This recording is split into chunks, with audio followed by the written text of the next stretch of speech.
All right. So, another episode. Yeah. Good. All right. Yeah.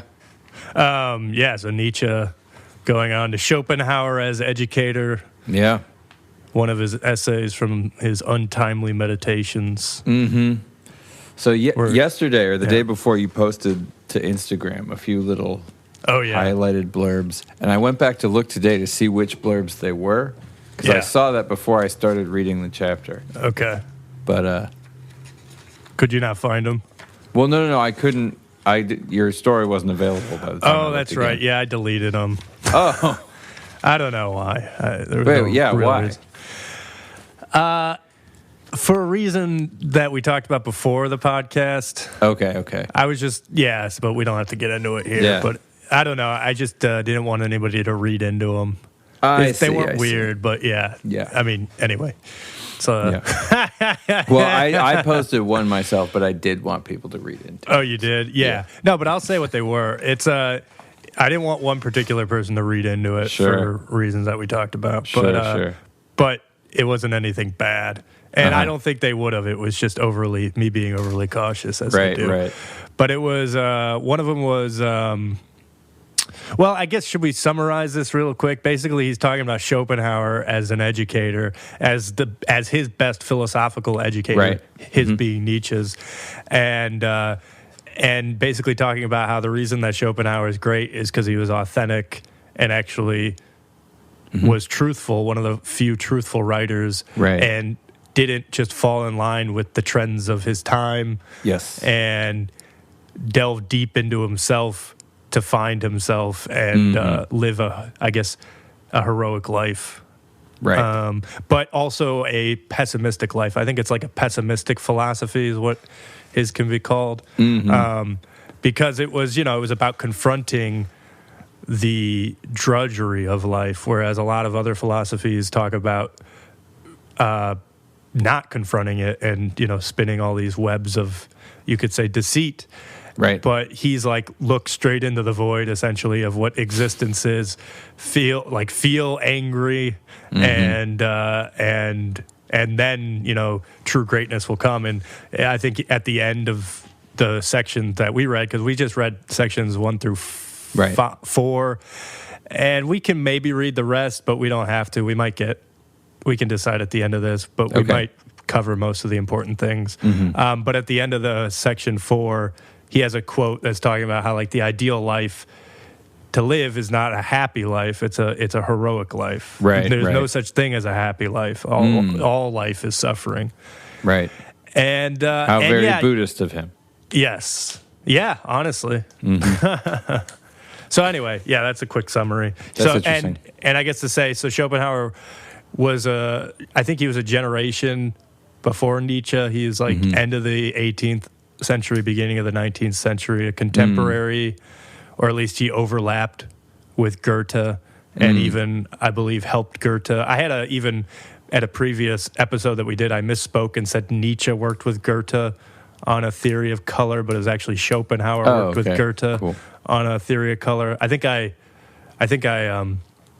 corrected that, but just to say it again. So he's living basically during Napoleonic era, and a lot of upheaval going on in Europe, and he's coming at the back of Kantian philosophy. Kant was the big, and still even during Nietzsche's time, was the big philosopher that everybody had to contend with. So that's. But have you read Schopenhauer? Because I haven't read anything about just a little bit. He is very spicy. Oh, nice. Yes. Wait, we should do that. We got to be careful. He's very spicy. We shouldn't be careful. Come on. I mean, this is all to Nietzsche's point. Is Nietzsche was saying how if you're going to speak truth, you're going to be an enemy to everybody. Exactly. Basically. It's like we're being losers if we're trying to be careful with Schopenhauer. We are. But I know it's true. I'm holding you back, Antushka. Yeah, he's a very provocative stuff on women. It's very provocative. Okay. Nice. Yeah, but us doing that because it's not doing it because it's not fashionable. That's true. What if he's wrong? I feel like actually what we should do is we should read it, and if we disagree with it, we should just take it to task. Yeah, that's true. Maybe we should. What if we agree with it? We just be labeled misogynistic bigots. Yeah. It's like, I guess we're misogynists. Yeah. But yeah, still we have to own that, according to Nietzsche, right? It's true. Or otherwise we're losers. Yeah, well, yeah, it's true. I believe those were his words, too. Well, maybe in your translation. Yeah, right. Loser. What's the German word for loser? Yeah. Yeah, I don't know. I know it in Spanish because of the Beck song. It's Millhouse. Anyway. Oh, right. In Spanish, right. Yeah, that was a Simpsons reference, right? Oh, nice. Yeah. So the quotes that I posted on Instagram was, he was right. Men are more slothful than timid, and he here is who is he here? I don't think it's Shopenhaur. Oh, I'm looking right at that. Yeah. Yeah. No, it's right at the beginning. It's the Traveler, right? Yes, you're right. I guess this is just it's sort of an unnamed traveler. It's yes, just kind of thank you. Yeah. So, because the Traveler said that all men are more slothful than timid, is what the Traveler says, and their greatest fear is of the burdens that an uncompromising honesty and nakedness of speech and action would lay on them. Yep. Yeah. So I thought that, for the reasons I've already said, this is what Shopenhaur essentially dealt with, because he was honest, or at least honest to his own truth, Antushka. Right.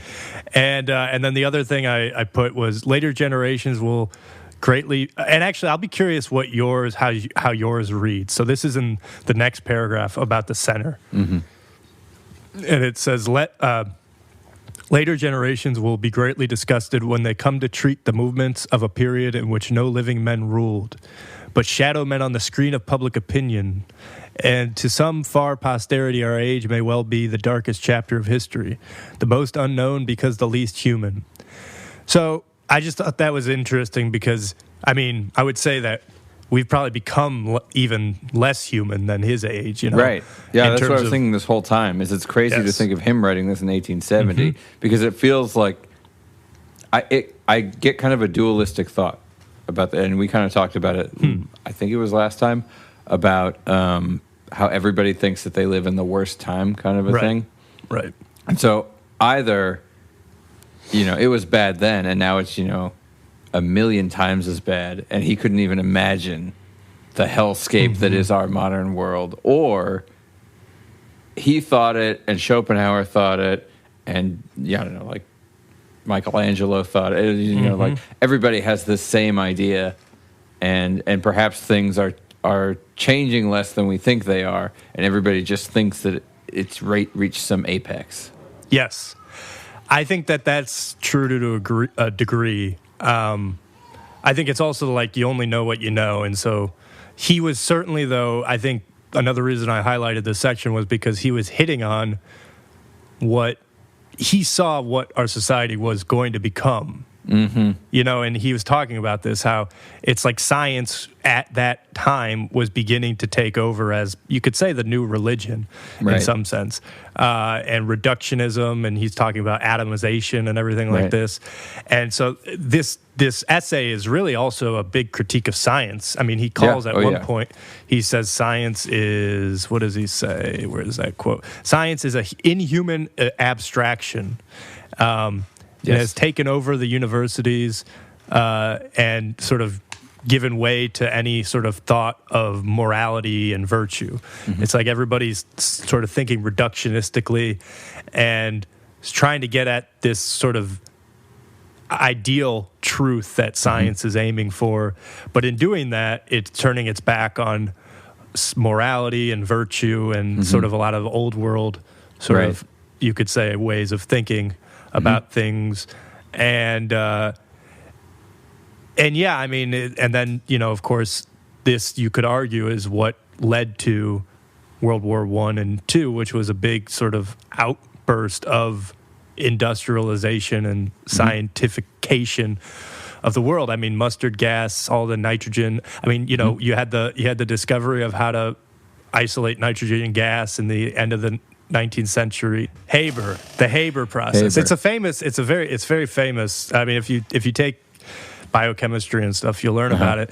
But you know, it's like these sort of processes are then allowed us to make destructive, you know, gaseous chemicals to kill people and whatnot. Nice.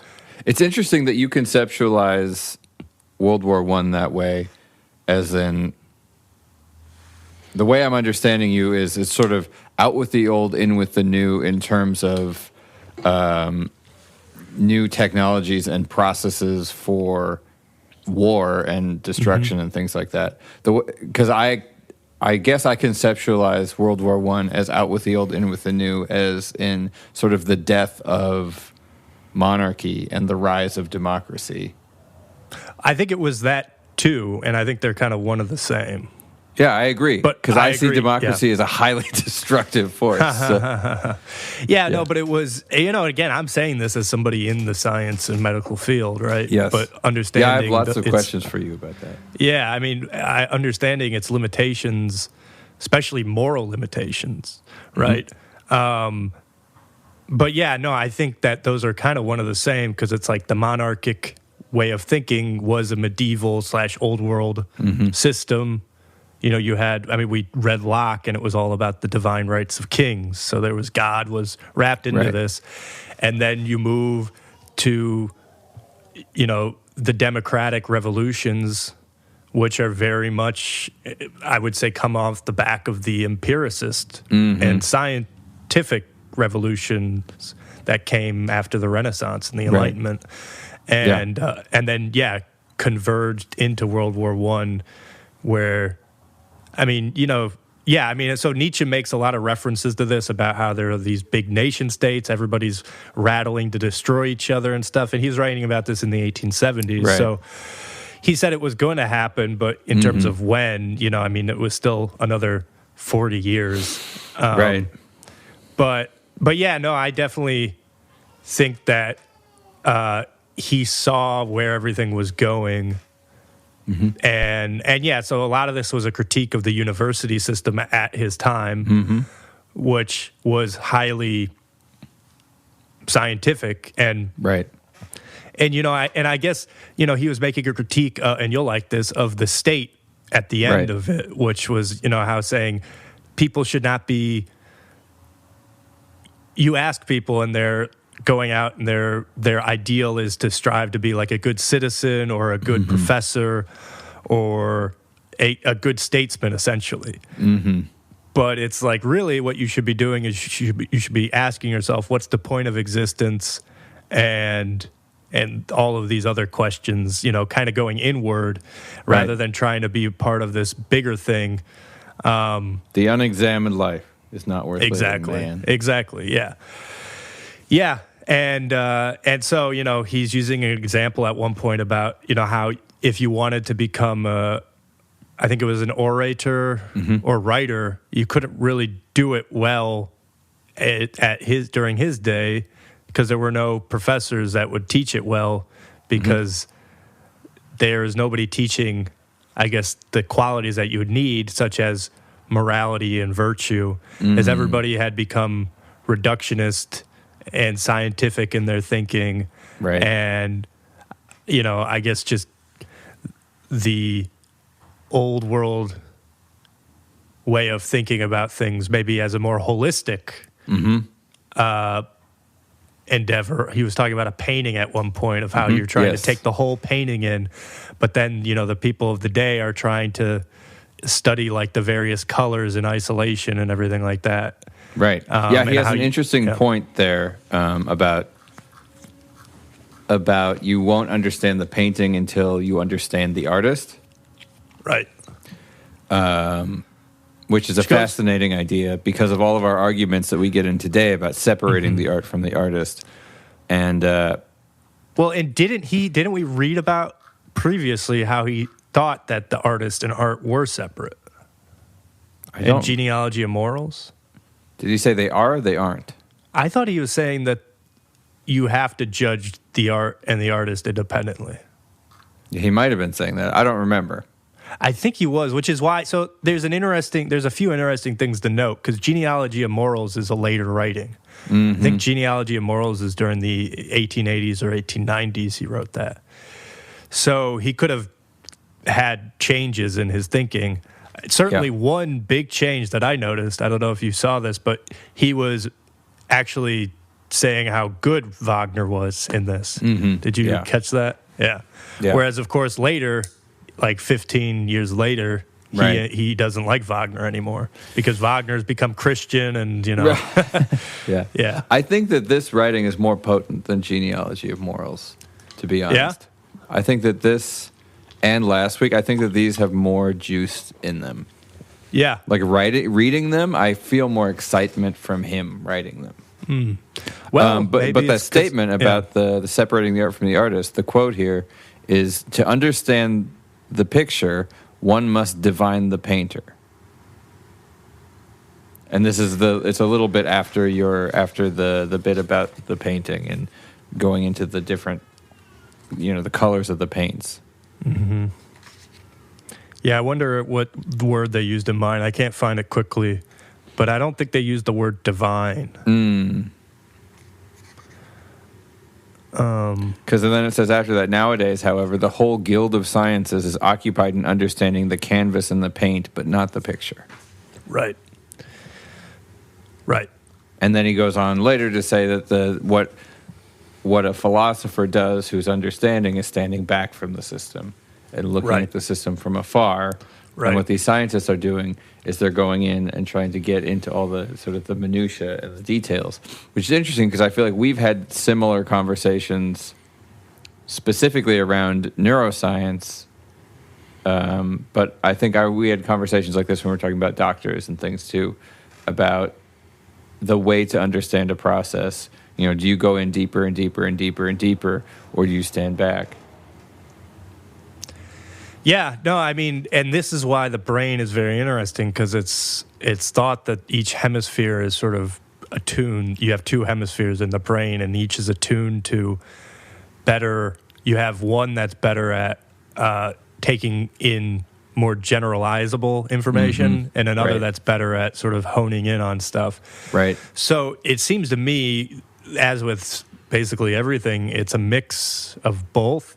Mm-hmm. And as soon as you start to use too much of one or the other, you run into issues. Because obviously, it's like this, right? Everybody talks about pendulums as you get older, is what I've noticed. Everybody's talking about the pendulum's going to swing. I don't know anybody talk. Maybe you talk about pendulums. No, I hear this all. I mean, read about it. I feel like it was 8 years ago when I first really started hearing, or at least realizing, more people talking about pendulums of like time and stuff. Like things are going to swing this way and then they'll swing back this way and they'll overcorrect and stuff. And I mean, you could look at this is what his age and our age in continuation were responding to the despotism of Christianity and religious thought and this maybe holistic way of thinking about the world, and trying to tamp down on some of what we would, I guess, view as barbaric injustices that you get from people who are kind of fulfilling their own,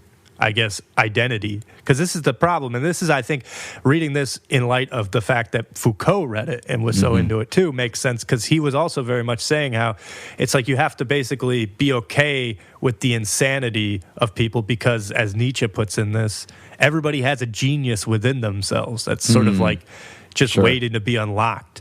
And so you could say that one person's insane person is another person's genius, right? Right. But so what would Nietzsche say about IQ? I don't know. I mean, he might argue with the fact that we try to break it into 5 different, I think it's 5 that they try to break it into like sections, like spatial IQ and stuff like that. I don't know. But yes, I think he would probably have an issue with that, because for the same reasons that he has an issue with reductionism, it seems like.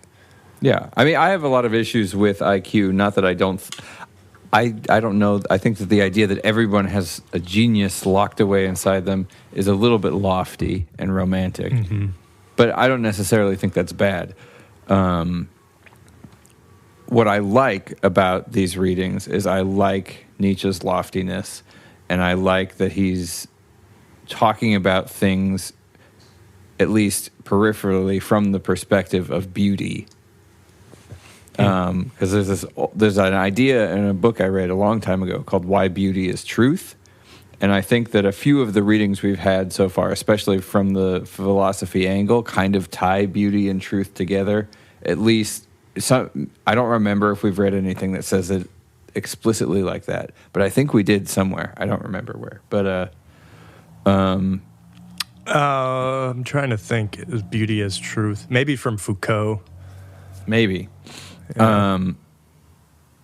And so I like that. There's something poetic about it.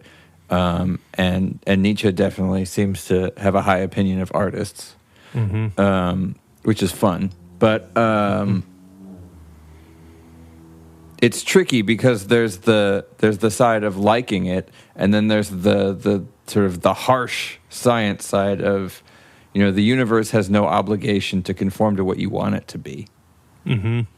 And just because you want everyone to have a genius locked away in them, maybe some people are just idiots, and that's possible. And this is where, I like the Nietzsche writings, and they're very poetic to me, but it strikes me as possible that something like IQ is relevant.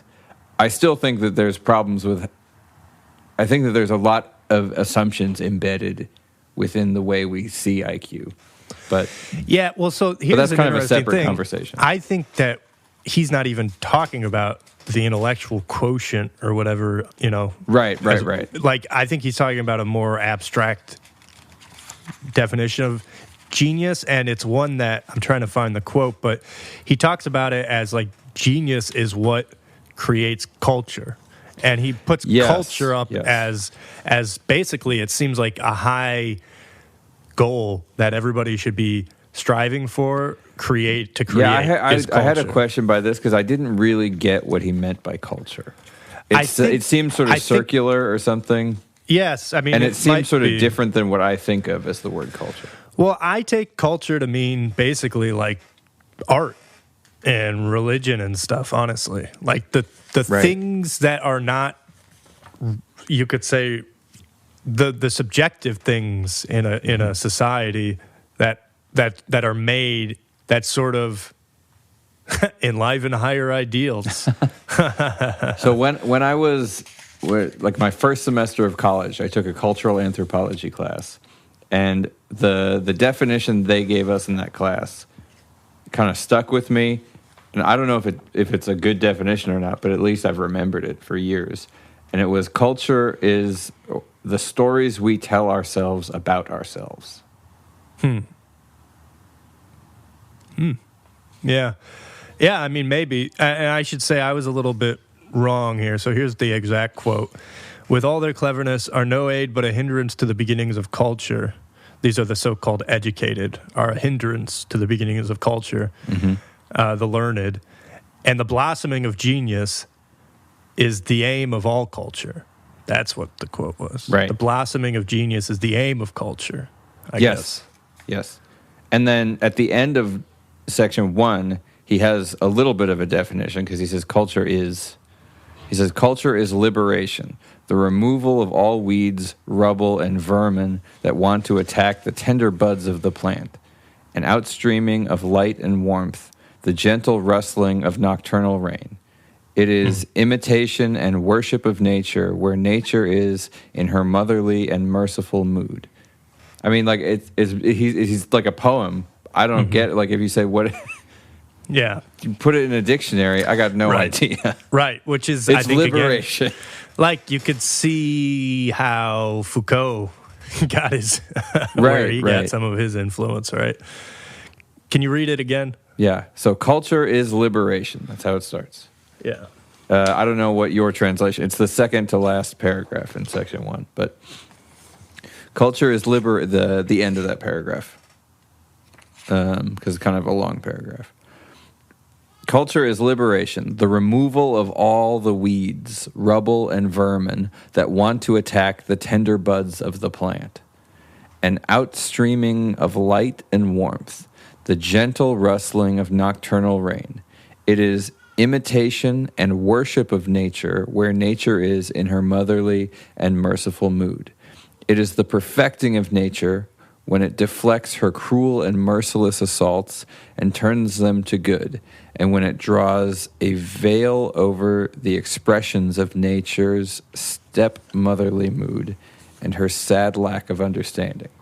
So then I start thinking, if it's about capturing the warmth and lovingness of nature and thwarting the dangers of nature, like highways and fireplaces and concerts and all of the things about nature that make us love life, or make our lives safer or easier, would be culture, I guess. So like human flourishing, human development. I don't know if safer or easier, because again, I think he's talking about just... I guess when it says when it deflects her cruel and merciless assaults, I think of a hurricane or a tiger or something like that. But I think it's the idea of like how, somebody dies and then you can write a poem, and it sort of makes the death feel less empty and hollow. It adds a meaning. I think that's what he's saying. It's not literally deflecting like death and stuff like that. Literal. Yeah, you're right. But it's just... It's a way to comfort ourselves, but with the reality of the suffering of existence. I mean, could it be both? Is a house culture? Kinda. Yeah, kind of. I mean, because there's an art to it. Right. I think it could be. I like that though. And I mean,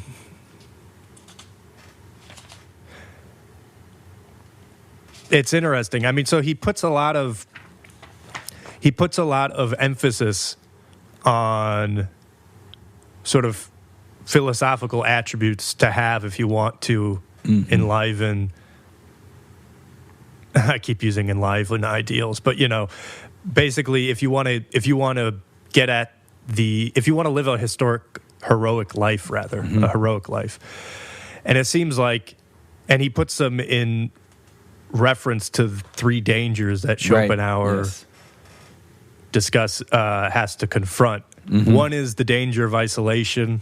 The other is danger of doubt of truth. And then the last one, what was it? It was the yearning for things that you can't achieve, yearning beyond your limitations, essentially. Right. Yes, or realizing that you have limitations, and the despair that comes with that, where it's like I wish that I was 6'4". It's just like, yes, and it just ruins my whole life. And so Shopenhaur leaned into these without succumbing to the dangers of them. I mean, he's talking about how like isolation is something that a lot of the geniuses that he sort of brings up had, and I think he even discusses at one point Beethoven. He's like, if you ever want to hear the genius of what's the exact quote? If you ever want to hear the genius of the isolation, yet there are always some. So here it is, because he's saying how Shopenhaur lived in dangers of isolation and doubt of truth, and so take their friends away and there is left an increasing peril. Heinrich von Kleist was broken by the lack of love, and the most terrible weapon against unusual men is to drive them into themselves, and then their issuing forth again is a volcanic eruption, the incel eruption, if you will. Yet there are always some demigods who can hear life under these fearful conditions and can be their conquerors, bear life under these fearful conditions and can be their conquerors. And if you would hear their lonely chant, listen to the music of Beethoven. Right. So, which I thought was interesting. Can you hear that in the music of Beethoven? I don't know. I've never listened to it like that. but I should. The lonely chant. Yeah. It's interesting, the incel thing. It's funny because I get glimpses, as I'm reading this, I get glimpses of that. I get glimpses of like Jordan Peterson talk a little bit. Right. It's a little different than that, but I think it's all there. But I think he's right on. I mean, it's like all these school shooters, they're all lonely people who haven't been able to, I mean, they're lonely and obviously bullied, a lot of them too, you know. There's a lot of factors. But I think one of the variables that you see in all of them is loneliness, and this can drive people mad if you don't have the right constitution. Right. But there are some people where, you know, you can kind of deal with it. Right. Like to think that I'm one of them, Antushka. Yeah. We'll see. Yeah. Next Beethoven. I mean, with Beethoven, it's rough. I mean, the idea of being deaf or highly, you know, at least mostly deaf. Yeah. I mean, just by itself, that must be very isolating. I mean, I say that, and then probably like there's a thriving deaf community, so it's not entirely fair. But as going deaf, I feel like must be a very isolating experience. Yes, and to be going deaf as a preeminent composer. Yeah. Because I can already tell in myself, if I were hearing people less, I would just disconnect from them more and more, and I would care much less about other people the less I could hear them. Yes, I think about this all the time about how much I would not want to lose my hearing. Yeah, I had a conversation with my wife about this because not thinking about the fact that I have wife and child, I thought, I definitely would rather lose sight than hearing, because to me, the hearing part of the world is so much richer than the sight part of the world. And then what she said, which was an interesting thing that I hadn't even thought about, is if I went blind, I would need care my entire life. Versus if I went deaf people can live on their own. It's a whole different thing. But it would just be, I would be so depressed if I couldn't hear. I think I could deal with not seeing. Interesting. Yeah, I'd never thought about that. I don't know which I would prefer. But it was making me think about how, and kind of getting back to how our sensations make the mind, people that lose their hearing or sight as they get older also often, you'll see this like corresponds to, if they already have dementia, a kind of a rapid progression of their dementia. Sure. Because it's kind of what you're saying is it's like our sensations, like they keep you attached to the world, and so as you lose them, you're going to kind of fall into yourself, and then especially if you're already having degeneration of the brain, it can kind of just spiral. Same thing how like people can see a rapid progression. I think the same thing, a rapid progression of dementia if they, like, you move somebody who's old that's been living in the same place for a long time, and you move them somewhere else, that actually might initiate it. Because again, it's like this: you've supplanted the sensations that they're used to, and now they're confronted with a whole new landscape of sounds and sights and smells, and it can, I think, it does something to disorient the brain, and this is all conjecture, by the way, other than anecdotes of seeing. I mean, maybe somebody's studying it, but I'm not familiar. But yeah, so yeah. I mean, I agree, and I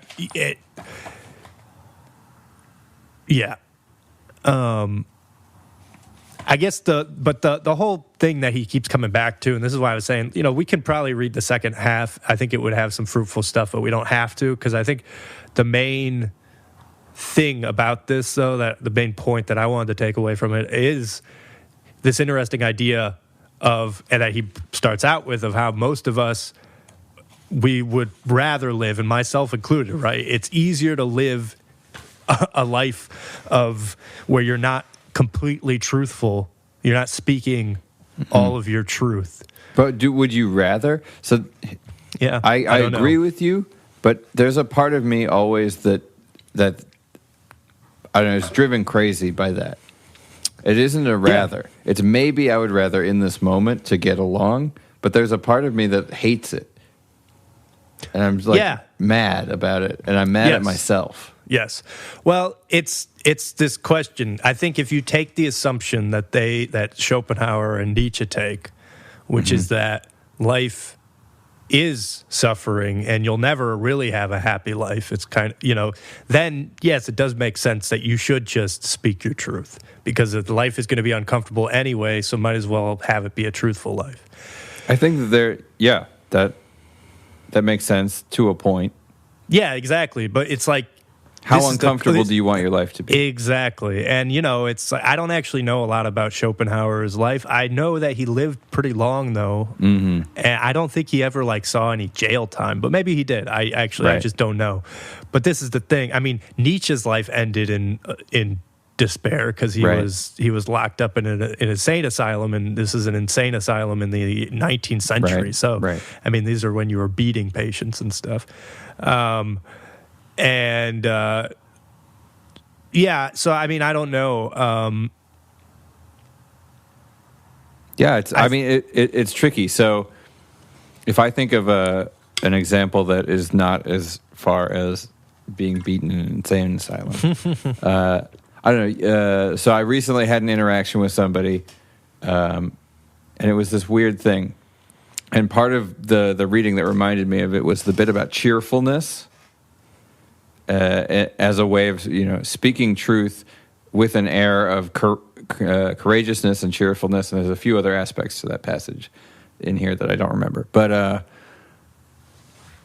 this person was saying that they were arguing that Elon Musk is the modern day Hitler, literally.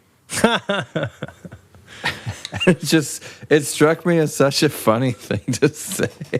Yeah. And so I was just laughing, and they're like, I don't think it's very funny. I think he's pure evil. And I was like, really? You think that? Yeah. And I was like, well, to be fair, Hitler kind of has pretty high body count. I think Elon has some work to do. God. And but then she was like, okay, that's fair, but I do think he's pure evil. It's like, okay. Yeah. It's just funny thing. It's like, how do you deal with a situation like that socially? Because it doesn't matter. This is the reason I'm bringing up this example. It's a situation that really doesn't matter. Well, and so for me to say nothing doesn't matter. For me to say something doesn't matter. And so those are the situations where I think it's interesting, because those are the situations where it's the easiest to not say something and to just go along with whatever nonsense somebody's saying. Right. Or is it important to try and speak what you believe to be true in the face of something like that? I mean, I think, again, Schopenhauer and Nietzsche would probably say yes. But, yeah, it's a question. But this is why they emphasize the isolation part, because it's like, in doing that, you will end up isolating yourself, because people, even the people that agree with you, this is the problem with our society, right? Even the people that agree with you will become uncomfortable if every time you go out, you end up getting in an argument with somebody about this kind of stuff. Mm-hmm. It's like people prefer to just have things be nice and easy, understandably. I get it. Because of this, I think I think the assumption that most of us in this day, and also probably in Nietzsche's day, and I think it is maybe comes out of the scientific ideology, is that life can be comfortable and happy.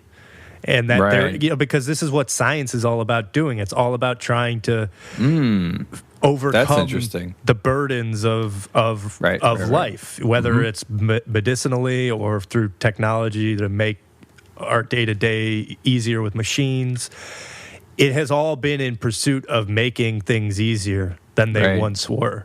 And then I think this gets us into thinking that all life will be easy.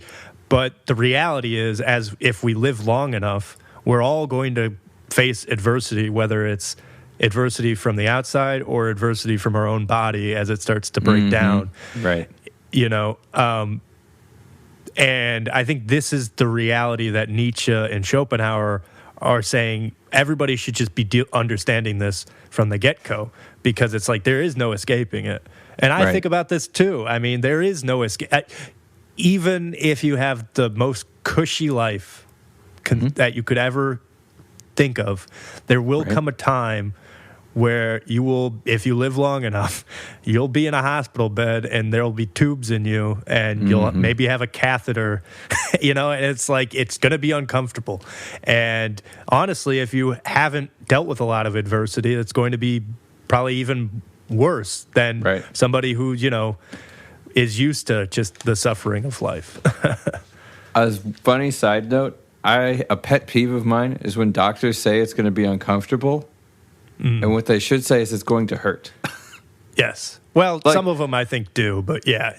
I mean, but yes, this is a great example, though, of how I would say we are trying to abstract ourselves away from the reality of things and trying to make it an easier experience. It's like uncomfortable is a easier word to deal with than pain, It's a nicer word. But yes, I think, but to me, I don't know. Maybe it's just a peculiarity of me. If I'm going in for a filling, and they're about to stick a needle in my gums, I would like them to say, "This is going to hurt at first, and then it's going to stop hurting." Mm-hmm. Like this is going to pinch a little. I mean, I guess that's a way of putting it, but it's going to hurt when you stick that needle in my gums, and then also the numbing agent is going to hurt while it's numbing. Right. Yeah. No, and I mean.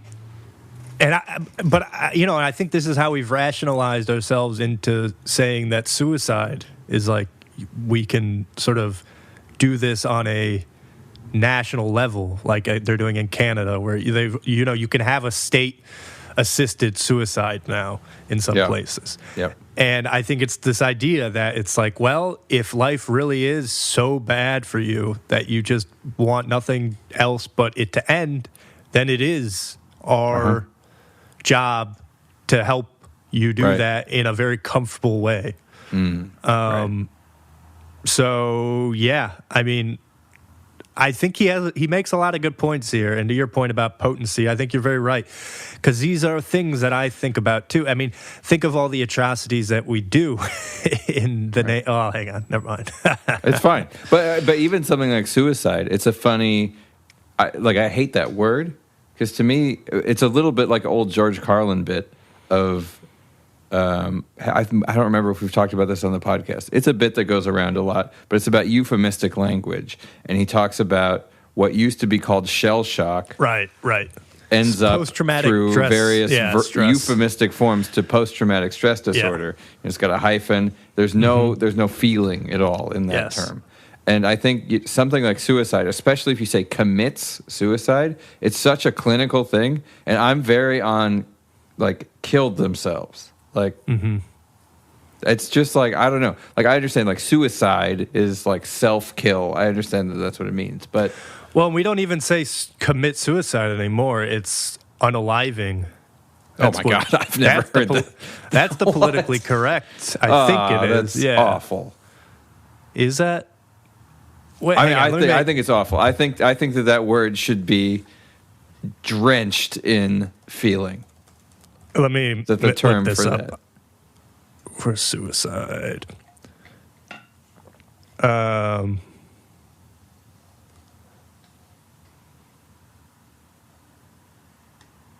Let's see. Language. Here's a 2021 thing. Language matters. Why we don't say, quote, committed suicide. Okay. Because committed suicide is already kind of like bureaucrat speak. As soon as you say commit, it was like when we used to talk about practicing social distancing during COVID.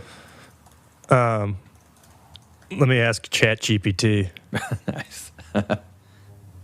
I'm not seeing unalive, so maybe I'm actually wrong on that.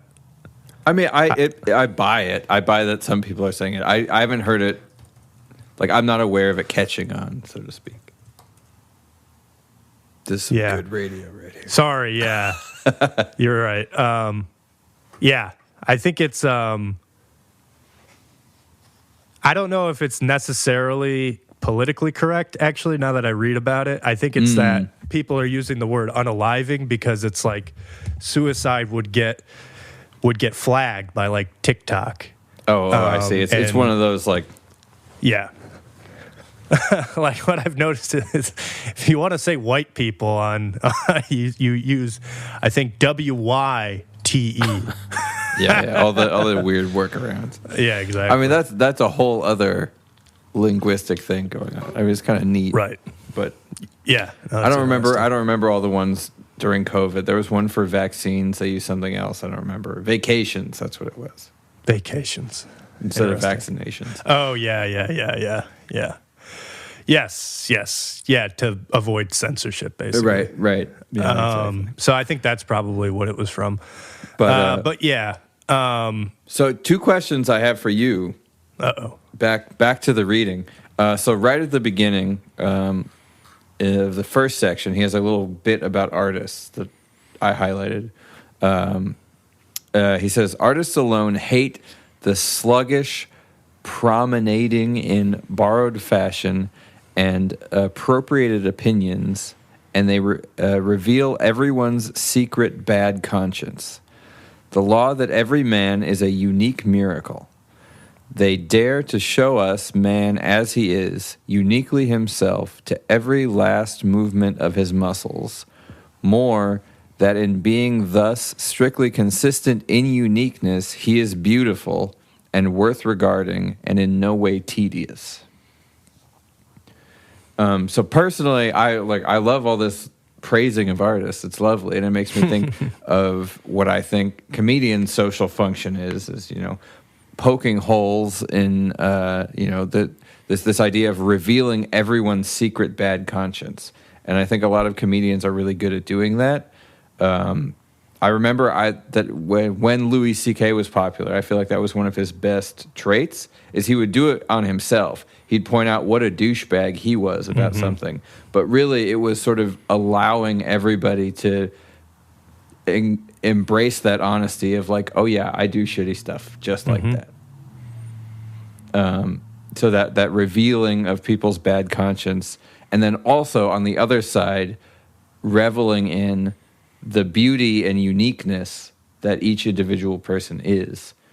And that's where, like the idea, Beethoven and stuff like that, the ode to joy and the sort of the beauty of life and the imagined world where everybody lives in peace with each other kind of a thing. I don't know. What do you think about that? Is the role of art? And does art have a role? Because I'm conflicted about it. Because there's this like Soviet idea, the Marxist idea that the only role that art can play in society is to benefit the state.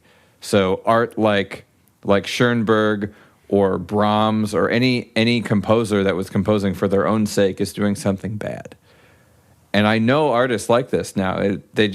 We don't call it this anymore. But there's people who make art in service of some ideology. They make Christian rock, or they make, they're a punk band and they're trying to get you to take vaccines or to whatever. And so they're doing art in service of some other idea. And this, to me, sounds a little bit like that. It's art in service of some idea, like the glorification of individuality or something like that. And so I don't know. What do you think? Yeah, no, I mean, I agree with that, with Nietzsche's sort of conception of art's purpose. I think in, again, kind of making us, I don't even know how to phrase it, but it's just to maybe not think about things as objectively as we do. You can just listen to a piece of music and it's not describable by words, right? Right. It's something beyond, I guess, the way that our conscious mind can perceive it. And I think in doing that, it gets us back to our animal selves. And I think that's kind of what Nietzsche keeps saying is the ideal is to, get back to the animal that is man. Because that is the truthful being. That's man in his most truthful state. Right.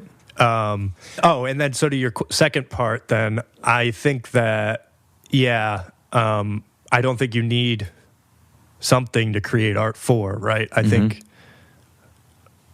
so I definitely don't think you need to, like, if you're going to, you have to be like a Christian and to make a Christian rock and stuff. That's one of the weird things. No. I mean, like you need like a reason to make art. No, I mean, I think the reason to make art is what we keep saying, is to sort of get at higher ideals than just reductionist thinking and logical thinking. Do you think that art and beauty are tied? Yes. Mm-hmm. And what about art that rejects beauty? Well, I mean, this is the thing, is it's a type of beauty. Beauty is subjective, so you could say, like, what does that mean to reject beauty, right? Right. Whose beauty are you rejecting? Right. So specifically, I'm thinking of a friend of mine who's a composer who his philosophy is, like, beauty is bad. He wants art to be grotesque. Mm-hmm. And I agree. I think that aesthetic kind of imposes its own weird type of beauty. Like, it's sort of inescapable. Mm-hmm. Exactly. If you're doing art, if you're engaging with sort of the act of creating in an artistic way, you're kind of creating a form of beauty, right? Mm-hmm. But maybe, I don't know. Yeah. No, I don't know either. And I mean, as you were saying that, it was making me think of also this last point that I found actually kind of peculiar, that I wanted to get your opinion on. And it's how the eternal becoming something is a lying puppet show in which man has forgot himself is the force that scatters individuality to the four winds, the eternal childish game that the big baby time is playing in front of us and with us. The heroism of sincerity lies in ceasing to be the plaything of time. Everything in the process of becoming is a hollow sham, contemptible and shallow. Man can find, here's the big ticker, man can only find the solution of his riddle in being something definite and unchangeable. So, I don't know. I mean, it's interesting because it's like, I think I see what he's saying, but it's also how he discusses how it's almost like everything is changing. I feel like he's discussed that before, actually. Basically the opposite of what he's saying here. But maybe it's just he was discussing it in a different context. Like at the beginning of this, he's talking about how,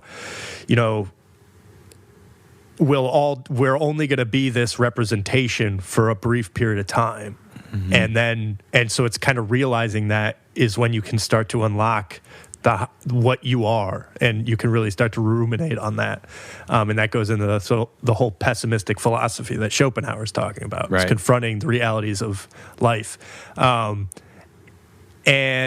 so to me, that seems to say that you'll never be a definite thing. You're always changing because it's like we're not going to be here for very long. Right. And also, you never know, even if you make something that's lasting, which is another thing I feel like he's often talking about, you make an art that's really great. This will inevitably be forgotten too. This is the whole Ecclesiastes, all is vanity thing. So I think he's saying that it's something to strive for, maybe. But to me, it seems like inevitably we'll never achieve that. Right. Yes. But I guess he did say it's a riddle. It's the solution to the riddle.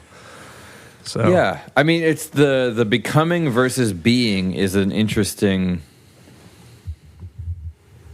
It's an interesting dichotomy. I think, in a way, I kind of get it, and it makes me think a lot about the art that we talked about in grad school.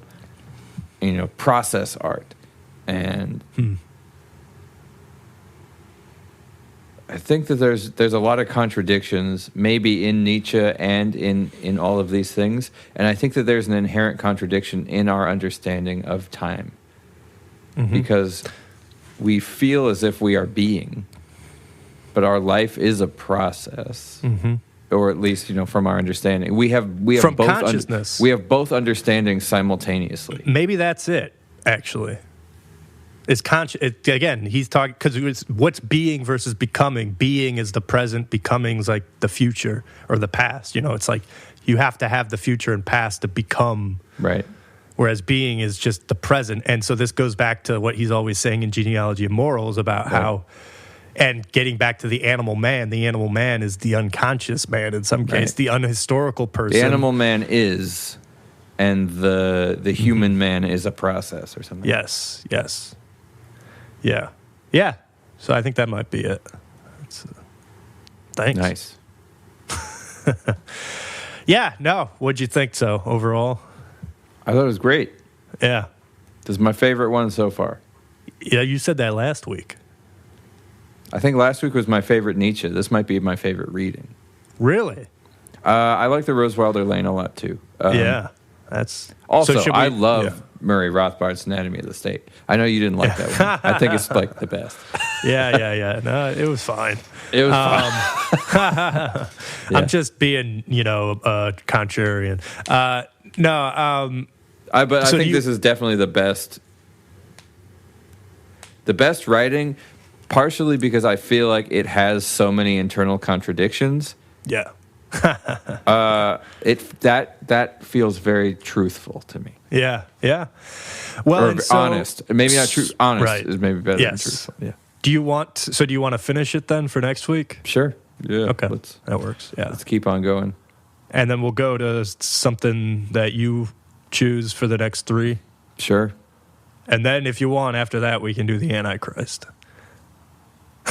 Yeah, because I want to read the Wagner thing. Yeah, there's a lot. I also want to read Shopenhaur now. Let me do a little bit of research on Shopenhaur. No. Okay. Well, you do some research too. How about that? We'll both do research and decide. Yeah. But it is very spicy. Nice. Yeah. That's fine. Yeah. Maybe it's not fine for you. I don't know. Yeah, it's not exactly fine for me. Okay. Someday I will live the Nietzschean ideal, but sure. it's still not there. Right. But yeah, okay. Sounds good. So we'll read sections 5 through 8 for next week. Yeah. Cool. Sweet. All right. And nothing crazy on Reddit, right? No. Did you read the responses? I read some of them. One of the guys, it was funny, and somebody actually responded to him, so I didn't have to. But he was saying, he or she was saying something like, modern people kind of discount Nietzsche and think he's a quack. They deleted their comment, too. Yeah, I responded to him because I feel like the bulk of this person's comment was fine. It was perfectly reasonable. It was just that first little bit about how modern scholars think of him as a quack and don't take him seriously. It's like, well, I don't know. I don't really care. No, I don't.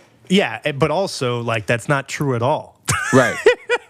He's although there is an idea like that. I hear it a lot, too, about Freud, about how everyone just thinks Freud is a quack and don't take him seriously. And it's like, well, there is some truth to that, but of course, Freud's work is hugely important to the history of psychology. And that's the thing, is even because I would say that thinking comes out of the postmodern sort of rejection of things, and postmodernism itself hinges on Nietzsche as evidenced by what we've said. Is we're reading this because Foucault read him and was like, oh, this is awesome. Let me write my thing now. Right. So yeah. Yeah, but I feel like it's kind of like that Hitler Elon Musk statement. It's just like some stupid blanket statement that is has no thinking at all in it. Right. Yeah. Yep. There we go. Yeah, and honestly, they probably could have said that Elon statement to somebody else, like most people, and they'll just be like, "Yeah, I agree." It was too silly. Come on. Yeah. Even if you don't like him, that's a really silly thing. I agree. Yeah. Anyway. Yeah. Okay. Cool. All right. Well, we did it. Good. All right. We did. See ya. All right. Bye, everybody.